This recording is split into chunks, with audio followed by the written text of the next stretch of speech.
ଆରେ କଣ ସବୁ ଏମିତି କଥା ହଉଥିବ ନା କିଛି ଠିକ କରିବ? କଣ କରିବା ଯେ କାହାକୁ ଠିଆ କରିବା କିଛି ବି ଜାଣିପାରୁନି। ଆଲୋ ଟିକି, ଆଉ କାହା କଥା ଚିନ୍ତା କରୁଛୁ ଯେ? ତୋ ସ୍ୱାମୀ ମିଠୁ ପରା ଅଛି, ତାକୁ କହୁନୁ, ସିଏ ନେତା ହବ। ହଁ ନା ନାଇଁ କହିଲ ତମେ ମାନେ? ହଁ ଲୋ ଅପା, ଠିକ କଥାଟେ କହିଲୁ। ଏମିତି କଥା ହୋଇ ସମସ୍ତେ ଠିକ କଲେ କି ମିଠୁ ନେତା ହବ ବୋଲି, ଆଉ ଜଙ୍ଗଲର ସବୁ ଚଢେଇ ମାନଙ୍କ ଦୁଃଖ ଦୂର କରିବ। ଠିକ ସେତିକି ବେଳକୁ କୁଆଡୁ ଗୋଟେ ଚିଲଟେ ଚାଲି ଆସିଲା, ଆଉ ସେ ନେତା ହବା ପାଇଁ ବହୁ ଜୋରେ ପାଟି କରି କହିଲା, ରା ରା ରା ରାଉଳ ଗୁଣ୍ଡି ମାରିବି ମୁଁ ଛିଣ୍ଡି ଛିଣ୍ଡି। କଣ ଏଠି ନେତା ବିଷୟରେ ଡିସ୍କସନ ଚାଲିଛି ବୋଧେ? କାଇଁ ମୁଁ କଣ ନେତା ହେଇପାରିବିନି କି? ଆରେ ଏ ବାଡି ପଡା କୋଉଠୁ ପଳେଇ ଆସିଲା, କହିଲା କଣ ନା ମୁଁ ନେତା ହେବି। ରାଉଳ ଗୁଣ୍ଡି, ତ ରାଉଳ ଗୁଣ୍ଡିକୁ ଛଡେଇଦେବି ରେ ପୁଅ, ଯା ଏଠୁ। ବାଡି ପଡା, ଆମକୁ ତୁ କଣ ବୋଲି ଭାବିଲୁ କି? ଆରେ ଓହୋ ହୋ, ତମେ କାଇଁ ଏତେ ରାଗି ଯାଉଛ ମ? ଏଇ ଅନାନି, ତମେ ରାଗିଗଲ ନା? ହଁ, ଭାରି ସୁନ୍ଦର ଦେଖା ଯାଉଛ କାଳି ଆଣ୍ଟି। ହଇରେ ବାଡି ପଡା, ଝାଡା ବସା ଗୁହଖିଆ, ଆଣ୍ଟି କନ୍ଦିରେ ଡାକୁଛୁ, ତୋ ତଣ୍ଟି ଚିପି ଦେବି ଜାଣିଛୁ? ଦେଖୁଛ କଣ କିରେ, ୟାକୁ ଖୁମ୍ପି ଖୁମ୍ପି ମାର। ଓହୋ ହୋ ହୋ, ସେମିତି କାଇଁ କୁହ ଯେ? ଶୁଣ, ମୋର ନୁହଁ, କେହି ବି ସମ୍ପର୍କୀୟ ନାହାନ୍ତି। ମୁଁ ତମର ନେତା ହେବି, ଆଉ ତମର ଜଙ୍ଗଲରେ ହିଁ ରହିବି, କିଛି ଭଣ୍ଡା ଭଣ୍ଡି କରିବିନି, ବୁଝିଲ? ରା ରା ରା ରା ରାଉଳ ଗୁଣ୍ଡି। ନାଇଁ ନାଇଁ ହବନି, ତମେ କୁଆଡୁ କୁଆଡୁ ଚାଲି ଆସିଲ, ଚିହ୍ନା ନାହିଁ କି ଜଣା ନାହିଁ, କେମିତି ଆମେ ତମକୁ ନେତା କରିଦେବୁ? ନାଇଁ ହବନି, ତମେ ଏଠୁ ଚାଲିଯା। ଟିକି ରାଜି ହେଇଯା ମ, ଆଉ କିଏ ସେ ନେତା ହବ ଯେ? ତା ଛଡା ସେ ତ ଏକୁଟିଆ ନା, ଆଉ ସେ ନେତା ହେଲା ପରେ ଏଇଠି ରହିବନି। ଏ ମିନୁ, ତୁ କଣ ସବୁ କହିଯାଉଛୁ କିଲୋ? ୟାକୁ ଆମେ କେମିତି ବିଶ୍ୱାସ କରିବା? ୟାକୁ ତ ଆମେ ଚିହ୍ନିନେ କି ଜାଣିନେ। ଓହୋ, ସେତେବେଳୁ ଖାଲି ଦେଖୁଛି ଗଦର ଗଦର ହେଇ ଚାଲିଛ, ଏଇଟାକୁ ନେତା କରିଦିଅ, ତା ଉପରେ ଆମେ ନଜର ରଖିବାନି? ସରିଲା କଥା, ସେତେବେଳୁ ଗୋଟେ ପାଟି ଚଲେଇଛନ୍ତି। ନାଇଁ ନାଇଁ, ସେମିତି କେମିତି ହବ? ମତେ କିଛି ଠିକ ଲାଗୁନି। ଶୁଣ, ଭୋଟ ହବ, ଆଉ ଭୋଟରେ ଯିଏ ଜିତିବ ସିଏ ହିଁ ଆମର ନେତା ହବ। ହଁ ହଁ, ମୁଁ ପାରିବି, ଇଏ ଗୋଟେ କଥା ନା, ମୁଁ ହିଁ ଜିତିବି, ବୁଝିଲ? ରା ରା ରା ରା ରାଉଳ ଗୁଣ୍ଡି। ତାପରେ କାଳିକାଉ ଓ ଟିକି ଚଢେଇ ଏମାନେ ଦି ଜଣ କଥା ହେଉଥାନ୍ତି। ଟିକି ଚଢେଇ, ତୁ ତାକୁ ସିନା ହଁ କରିଦେଲୁ, କିନ୍ତୁ ମତେ ଜମାରୁ ଠିକ ଲାଗୁନି। ଶୁଣ କାଳିଅପା, ସେମିତି କିଛି ହବନି, କାଲିର ଭୋଟରେ ମିଠୁ ହିଁ ଜିତିବେ, ହେଲା? ହଁ, ମୁଁ ଜାଣିଛି, ତୁ ସବୁ କିଛି ଠିକ କରିଦେବୁ, ଆମ ଉପରେ ଟିକେ ବି ବିପଦ ଆସିବାକୁ ଦବୁନି। ତାପରେ ଟିକି ଚଢେଇ ମିଠୁ ପାଖକୁ ଚାଲିଗଲା। ମିଠୁ, ତମ ସାଙ୍ଗରେ ମୋର ଗୋଟେ ଜରୁରୀ କଥା ହେବାର ଥିଲା। ଜରୁରୀ କଥା? କଣ କହୁନ? କାଲି ନେତା ଇଲେକ୍ସନ ଅଛି, ତମେ କାଲି ନେତା ଇଲେକ୍ସନରେ ଠିଆ ହବ। ମୁଁ? ନାଇଁ ନାଇଁ, ମୁଁ ଏତେ ବଡ ଟେନସନ ନେଇପାରିବିନି, ମତେ ଏକଥା କୁହନି। ଶୁଣ, ଏଇଟା କୋଉ ଖେଳ ଘର ନୁହେଁ, କାଲି ଯଦି ତମେ ଠିଆ ନ ହବ ତାହେଲେ ମୋ ମାନ ସମ୍ମାନ ସବୁ ଏଇ ମାଟିରେ ମିଶିଯିବ, ସେ ଚିଲ ନେତା ହେଇଯିବ, ଆଉ ଆମକୁ ବହୁତ ହଇରାଣ କରିବ। ତାପରେ ଟିକି ଚଢେଇ ମିଠୁକୁ ବାଧ୍ୟ କଲା, ଆଉ ମିଠୁ ବି ସେ କଥାରେ ରାଜି ହେଇଗଲା। ମିଠୁ ଅଙ୍କଲ ଜିନ୍ଦାବାଦ, ଜିନ୍ଦାବାଦ, ଜିନ୍ଦାବାଦ। ଆରେ ଜିତିବ ରେ ଜିତିବ, ମିଠୁ ଭାଇ ଜିତିବ, ଜିତିବ ରେ ଜିତିବ, ମିଠୁ ଭାଇ ଜିତିବ, ଜିନ୍ଦାବାଦ, ଜିନ୍ଦାବାଦ, ମିଠୁ ଭାଇ ଜିନ୍ଦାବାଦ। ରା ରା ରା ରା ରାଉଳ ଗୁଣ୍ଡି, ମାରିବି ମୁଁ ଛିଣ୍ଡି ଛିଣ୍ଡି। ମୋ ପଟରେ ତ କେହି ବି ନାହାନ୍ତି, ମୁଁ କାହାକୁ ନେଇ ପ୍ରଚାର କରିବି? ହଉ, ମୁଁ ନିଜେ ହିଁ ମୋର ପ୍ରଚାର କରିବି। ଜିତିବ ରେ ଜିତିବ, ଖୁମ୍ପା ଖୁମ୍ପି ଚିଲ ଜିତିବ, ବାତିଆ ଦେବି ଚାଉଳ ଦେବି, ଭୋଟ ଦେବ କୋଉଠି? ଚିଲ ଭାଇ ଯୋଉଠି। ଜିତିବ ରେ ଜିତିବ, ରାଉଳ ଗୁଣ୍ଡି ଜିତିବ, ଆରେ ଜିତିବ ରେ ଜିତିବ, ରାଉଳ ଗୁଣ୍ଡି ଜିତିବ। ଏମିତି କିଛି ସମୟ ପରେ ପ୍ରଚାର ସରିଲା। ସେ ଚିଲ ହାତରେ ଗୋଟେ ଛୁରୀ ନେଇ ମିଠୁକୁ ଧମକ ଦେବାକୁ ଆସିଲା। ଏଇଠି ମିଠୁ ଏକୁଟିଆ ଅଛି, ରହରେ ମିଠୁ, ତତେ ଏଇନା ଦଉଛି, ରହିଥା। ତାପରେ ଚିଲ ମିଠୁ ପାଖକୁ ଗଲା। ମିଠୁ, କଣ କିରେ ଚିନ୍ତା କରୁଛୁ?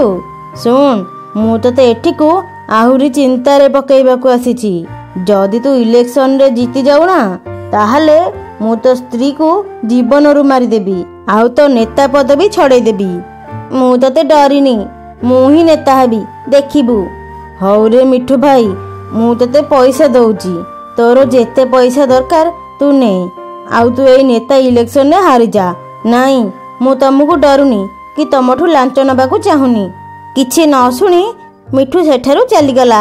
ତାପରେ ସମସ୍ତେ ଭୋଟ ଦେଲେ। ଏବେ ତ ଭୋଟ ଦିଆ ସରିଗଲାଣି, ଏବେ ଜଣା ପଡ଼ିଯିବ କି କିଏ ଜିତିବ ଆଉ କିଏ ହାରିବ। ଶୁଣନ୍ତୁ, ସବୁ ଭୋଟ ଗଣା ସରିସାରିଛି। ଚିଲାପଟାରେ କୌଣସି ଚଢ଼େଇର ବି ଭୋଟ ଆସିନି, ତେଣୁ ସେ ହାରି ଯାଇଛନ୍ତି। ମିଠୁ ଭାଇ ଆମର ଏଇ ନେତା ଇଲେକ୍ସନରେ ଜିତିଛନ୍ତି। ସିଏ ହେଉଛନ୍ତି ଆମର ନୂଆ ନେତା। ସ୍ୱାଗତ ମିଠୁ ଭାଇ, ଏଠାକୁ ଆସ, ଆଉ କିଛି କୁହ। ତାପରେ ମିଠୁ ଷ୍ଟେଜ ଉପରକୁ ଗଲା। ଦେଖିଲ, ଆଜି ସତ୍ୟର ହିଁ ଜୟ ହେଲା, ମିଥ୍ୟାର ପରାଜୟ ହେଲା। ଏ ଚିଲ, ଦେଖିଲୁ ମୁଁ କେମିତି ଜିତିଲି ଆଉ ତୁ କେମିତି ହାରିଗଲୁ। ତୋ ଅସଲ ରୂପ ମୁଁ କିଛି ସମୟ ପୂର୍ବରୁ ହିଁ ଦେଖିଥିଲି। ତୁ ଗୋଟେ ଗୁଣ୍ଡା ଆଉ ବଦମାସ। ନେତା ହେଇଥିଲେ ଆମ ସମସ୍ତଙ୍କୁ ତୁ ହଇରାଣ କରିଥାନ୍ତୁ। ତାପରେ ନେତା କାର୍ଯ୍ୟକ୍ରମ ସରିଗଲା। ହଇ ରେ ମିଠୁ, ଆଉ ତୁ ତ ପୁରା କମାଲ କରିଦେଲୁ, କମାଲ କରିଦେଲୁ, କମାଲ। ସେତିକି ବେଳକୁ ଚିଲ ଏସବୁ ଦେଖିକି ପୁରା ଜୋରରେ ରାଗିଯାଏ। ଚିଲ ଛୁରୀ କାଢିଲା ବେଳକୁ ସବୁ ଚଢ଼େଇ ମାନେ ତାକୁ ଦେଖି ଦିଅନ୍ତି ଆଉ ତାକୁ ସମସ୍ତେ ମିଶି ପିଟନ୍ତି। କିନ୍ତୁ ସେତିକି ବେଳକୁ ଚିଲର ସ୍ତ୍ରୀ ଲାଲି ଆସି ପହଞ୍ଚେ। ରାରା ରାରା ରାଉଳ ଗୁଣ୍ଡି ମାରିବି ଛିଣ୍ଡି ଛିଣ୍ଡି। ଏଇ ତ ମୋ ମାଇକିନା ଲାଲି ଆସିଗଲାଣି, ମୁଁ ଯାଉଛି, ତମେ ବାଡ଼ଉଥା। ଏମିତି କହି ଚିଲଟି ଲାଲିର ଗାଡ଼ିରେ ବସି ଚାଲିଗଲା। ଇରା ଭଲ ହେଇଛି ମ, ଗୁଣ୍ଡା ଚିଲ ଆମ ଜଙ୍ଗଲକୁ ଖରାପ କରିବାକୁ ଆସିଥିଲା। ତାର ପରିଣାମ ତୁ ଭୋଗିବୁନି ଆଉ କିଏ ଭୋଗିବ ମ? ରାରା ରାରା ରାଉଳ ଗୁଣ୍ଡି ମାରିବି ମୁଁ ଛିଣ୍ଡି ଛିଣ୍ଡି। ରହିଥାରେ ଚଢ଼େଇ, ତମକୁ ସବୁ ଦିନେ ନା ଦିନେ ଦେଖିନେବି। ଚାଲ ଲାଲି, ଆମେ ଯିବା। ଦେଖିଲ ଅପା, ଏ ଚିଲକୁ ମଜି ଠିକ ବୁଦ୍ଧି ଶିଖେଇଲି। ମୁଁ ପରା ଜାଣିଥିଲି ତୁ ତାକୁ ଏଇ ନେତାରୁ ନିଶ୍ଚୟ ହଟେଇବୁ ବୋଲି, ଆଉ ମିଠୁକୁ ଜିତେଇବୁ, କାହିଁକି ନା ତୁ ଆମର ଭଲ ଚାହୁଁଛୁ। ମିଠୁ ଅଙ୍କଲ ଜିନ୍ଦାବାଦ ଜିନ୍ଦାବାଦ, ମିଠୁ ଅଙ୍କଲ ଜିନ୍ଦାବାଦ ଜିନ୍ଦାବାଦ। ଆରେ କିଏ ଜିତିଲା? ମିଠୁ ଅଙ୍କଲ ଜିତିଲା, ଜିତିଲା ରେ ଜିତିଲା। ଆମର ଚିହ୍ନ, ତମର ଚିହ୍ନ, ପଦ୍ମ ଚିହ୍ନ ଜିନ୍ଦାବାଦ ଜିନ୍ଦାବାଦ ଜିନ୍ଦାବାଦ। ଚିଲର ସ୍ତ୍ରୀ ନାଁ କଣ? ଉତ୍ତରଟି କମେଣ୍ଟ କରନ୍ତୁ। ବୁଝିଲ କାଳି, ତମେ ଟିକେ ଭାବିଲ, ଯଦି ଆମେ ଗୋଟେ ମୋବାଇଲ ଦୋକାନ ଦିଅନ୍ତେ ତାହେଲେ କେତେ ଭଲ ହୁଅନ୍ତା। ହଁ ହେ, ତମେ ପୁରା ଠିକ କଥା କହିଛ। ମୋବାଇଲ ଗୋଟାକ ପୁରା 10,000 କି 20,000 ହେଲାଣି। ଯଦି କିଏ କିଣିବ ତ ତାହେଲେ ତ ଆମର 20,000 ଟଙ୍କା ରୋଜଗାର ହବ। ଭଲ କଥାଟେ କହିଛ। ତାହେଲେ କଣ କହୁଛ, ମୋବାଇଲ ଦୋକାନ ଦବା ତ? ହଁ ଯେ, ହେଲେ କେମିତି ଯେ? ପାଖରେ ତ ଟଙ୍କାଟେ ନାହିଁ। ହଁ, ମନେ ପଡ଼ିଲା, ଆମ ପୁଅ ପରା ଅଛି, ତା ବେକରେ ଯୋଉ ଗୋଟେ ଚେନ୍ ନାହିଁ ତାକୁ ନେଇକି ବିକିଦବା, ଆଉ ସେଇଥିରେ ତ କେତେ ପଇସା ହବ ଆଉ। ହଁ ହଁ, ମୁଁ କିଟୁକୁ ଡାକୁଛି। କିଟୁ ରେ, ଏ କିଟୁ ଆଇଲୁ। କାଳିର ଡାକ ଶୁଣି କିଟୁ ଆସିଲା। ଇରା ବୋଉ, ଏତେ ଜୋରେ ପାଟି କାହିଁ କରୁଛୁ ଯେ? ଯେମିତି କଣ ଗୋଟେ ପାଇଗଲୁ। କାନଟା ପୁରା ଫଟେଇ ସାରିଲାଣି। ପୁଅରେ, ଏ ପୁଅ, ସେ ଚେନଟା ଦେଲୁ, ଆମେ ବିକିକି ନୁହଁ ଗୋଟେ ମୋବାଇଲ ଦୋକାନ କରିବୁ। ତାପରେ ଯେତେବେଳେ ଅଧିକ ପଇସା ହେଇଯିବନି, ସେଇଥିରେ ତ ତୋ ପାଇଁ ଆହୁରି ଗୋଟେ ମୋଟା ଚେନଟା ଆଣିଦେବି, ବୁଝିଲୁ?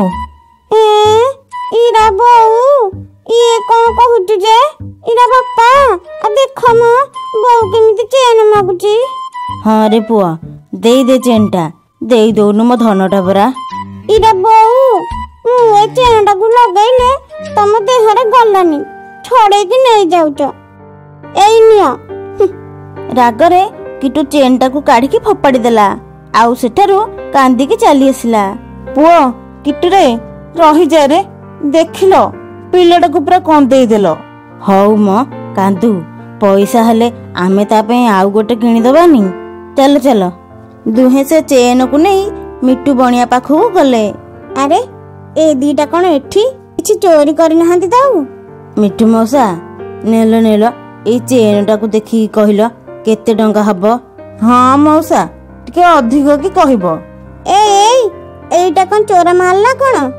ମଲା ଯା ମଉସା, ଏଇଟା ଚୋରା ନୁହଁ ମ, ଏଇଟା ମୋ ପୁଅର। ହଁ ହଁ, ବିଚାରଟା କେତେ ମନ ଦୁଃଖ କରିଥିବ। ଦେଲ ଦେଲ ପଇସା ଦେଲ। ତାପରେ ମିଟୁ ମଉସା ଚେନକୁ ଦେଖିଲା।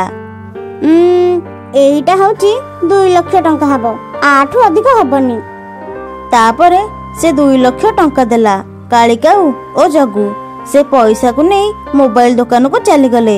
ସେ ଦୋକାନରେ ଦୋକାନୀଟି ଖାଲି ଚୋରା ମୋବାଇଲ ବିକ୍ରି କରେ, ତେଣୁ ତାଠୁ କେହି ବି ମୋବାଇଲ ନିଅନ୍ତିନି। କିନ୍ତୁ ଜଗୁ ଆଉ କାଳି ଦୁହେଁ ସେ ମୋବାଇଲକୁ ନବା ପାଇଁ ରାଜି ହେଇଗଲେ। ଭାଇ ଗୋଟେ ଫୋନ କେତେ ଟଙ୍କା? ଏଗୁଡାକୁ ଠକେଇକି ମୁଁ ସବୁତକ ଫୋନ ଦେଇଦେବି, ତାଙ୍କଠୁ ତ ସବୁ ପଇସା ଆଣିବି ଆଉ। ହଁ ଶୁଣ ସବୁ ଫୋନ ନେଇଯା, ଆଉ ମତେ 2 ଲକ୍ଷ ଟଙ୍କା ଦେଇଦିଅ। ହେ ମା ଲୋ, ସବୁତକ 2 ଲକ୍ଷ ଟଙ୍କାରେ? ହଉ ନିଅ। କିନ୍ତୁ କାଳି ମତେ କାହିଁ କିଛି ଠିକ ଲାଗୁନି, ଅଖାଡୁଆ ଲାଗୁଛି। ଓହୋ, କାହିଁ ଅଖାଡୁଆ ଲାଗିବ ଯେ? ଶସ୍ତାରେ ମିଳୁଛି ପରା, ଶସ୍ତାରେ। ଚାଲ ମ ନେଇକି ଯିବା। କିଏ ଏମିତି ଦଉଛି ଶସ୍ତାରେ? ତାପରେ ସେ ଦୋକାନୀଟି ସବୁ ପ୍ୟାକ୍ କରିଦେଲା ଆଉ ସେମାନଙ୍କଠୁ ପଇସା ନେଇଗଲା। କାଳିକାଉ ସେ ସବୁ ଫୋନକୁ ନେଇ ଉଡି ଉଡି ଚାଲିଗଲା। ଜଗୁ କାଉ ବି ତା ପଛରେ ଚାଲିଲା। ଦୁହେଁ ଯାକ ଯାଇ ଘରେ ପହଞ୍ଚିଲେ ଆଉ ସେଇଠି ଗୋଟେ ମୋବାଇଲ ଦୋକାନ ଦେଇ ବସିଲେ। କାଳି ଭଲ କି ଡାକ, ଯେମିତି ସମସ୍ତେ ଆସିକି ସବୁତକ ଫୋନକୁ କିଣି ନେବେ। ହଁ ଡାକୁଛି। ଏ ମୋବାଇଲ ନବ, ମୋବାଇଲ ବଢିଆ ନୂଆ ଡିଜାଇନ ମୋବାଇଲ। ଏ ଚଢେଇ ଆସ ମୋବାଇଲ ନବ। ଏମିତି କହି କାଳିକାଉ ଡାକୁଥାଏ। କାଳିର ଡାକ ଶୁଣି ଜଙ୍ଗଲରୁ କିଛି ଚଢେଇ ମାନେ ଆସିଲେ। ଆଲୋ କାଳି ଅପା, ଏତେ ଗୁଡାଏ ଫୋନ ତୁ କୋଉଠୁ ଆଇଲୁ କିଲୋ? ଆଲୋ ଲଟେଜ ଲାଗିଗଲା ନା କଣ କିଲୋ? ସେ ଯାହା ହଉ ମ, ମୋବାଇଲଟାକୁ କିଣିକି ନେଇଗଲେ ଗଲା। ତାପରେ ଦୁହେଁ 2ଟି ଲେଖାଏଁ ମୋବାଇଲ ନେଇ ପଇସା ଦେଇକି ଚାଲିଗଲେ। ଏମିତି ସବୁ ଚଢେଇ ମାନେ ଆସି ସବୁ ଫୋନକୁ କିଣି ନେଇଗଲେ। ଆରେ ବା, ଆମେ ତ ମାଲାମାଲ ହେଇଗଲେ, ମାଲାମାଲ। ଏମିତି ଗୋଟେ ଦିନ ବିତିଗଲା।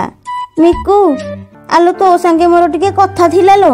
ହଁ ରିନୁ ଅପା, ତମ ସାଙ୍ଗରେ ବି ମୋର କଥା ଅଛି, ତମେ ଆଗ କୁହ। ଆଲୋ କଣ କହିବି, ସେ ମୋବାଇଲଟାକୁ ଖାଲି କିଏ ବାର ଫୋନ କରୁଛି। ଠିକ ସେତିକି ବେଳକୁ ରିନୁର ପୁଣି ଥରେ ଫୋନ ଆସିଲା। ହେଇଲୋ, ଆଉ ଥରେ ଆସିଲାଣି। ହଁ ହାଲୋ, କଣ ସୁମିତ୍ରା ପଣ୍ଡା? ନାଇଁ, ଏଇଟା କୋଉ ସୁମିତ୍ରା ପଣ୍ଡା ଘର ନୁହଁ। ଫୋନ ହଜି ଯାଇଛି। ତାପରେ ରିନୁ ଫୋନଟିକୁ କାଟିଦେଲା। ଅପାଲୋ, ମୋର ବି ପରା ଏମିତି କିଏ ଗୋଟେ ଫୋନ କରୁଛି। ମତେ ଲାଗୁଛି ଏସବୁ ଚୋରା ଫୋନ ବୋଧେ।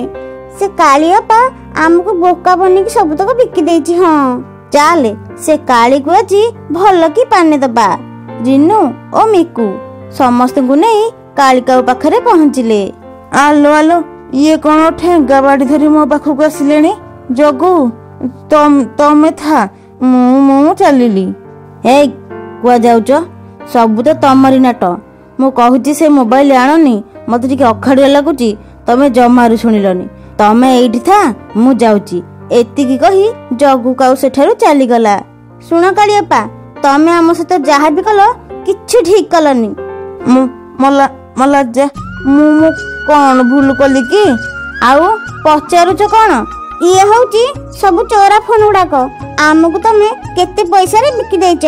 ମାର ୟାକୁ, ଜମାରୁ ବି ଛାଡନି। ଚୋରା ଫୋନ ଆଣିକି ବହୁତ ପଇସାରେ ବିକ୍ରି କରୁଛି। ଚୋରା ଫୋନ? ନାଇଁ ତ। କାଇଁ, ତମ ଫୋନକୁ କିଏ ଫୋନ କରିଥିଲେ କି? ରିନୁ ଅପା, ୟାକୁ ମାର। ଇଏ ସବୁବେଳେ କିଛି ନା କିଛି ଘଟଣା ଘଟଉଛି, ଛାଡନି ତାକୁ। ତାପରେ ସମସ୍ତେ କାଳିକାଉକୁ ବହୁତ ମାଡ ମାରିଲେ। ସେଇ ସମୟରେ କିଟୁ ଆସିକି ପହଞ୍ଚିଲା। ଆରେ ପୁଅ, ମତେ ବଞ୍ଚାରେ, ଏମାନେ ପରା ମତେ ମାରିଦେବେ। ନାଇଁ ବୋଉ, ଭଲ କି ଛେଚ। ଆଣ୍ଟି, ମୋ ବୋଉକୁ ଭଲ କି ଛେଚ। ଇରା ବୋଉ, ଭଲ ହେଇଛି। ତୁ କାହିଁକି ମୋଠୁ ଚେନଟାକୁ ନେଇଗଲୁ କି? ସମସ୍ତେ ଭଲ କି ମାର, କିନ୍ତୁ ଜୀବନର ମାରିବନି। ହଇରେ ବାଡି ପୋଡା ଯୋଗନି ଖିଆ, ମୁଁ ତ ମାରେ। ଏଇ ଚେନ ପାଇଁ ତୁ ମତେ ଛାଡିକି ଯାଉଛୁ? ଇରା ବୋଉ, ଚେନ ପାଇଁ ନୁହଁ ମ, ତୋର ସେ ନୁହଁ ଖରାପ ଚିନ୍ତାଧାରା ପାଇଁ। ନିଜେ କରମ କଲୁ, ଫଳ କଣ ମୁଁ ଭୋଗିବି? ଭୋଗ ଫଳ।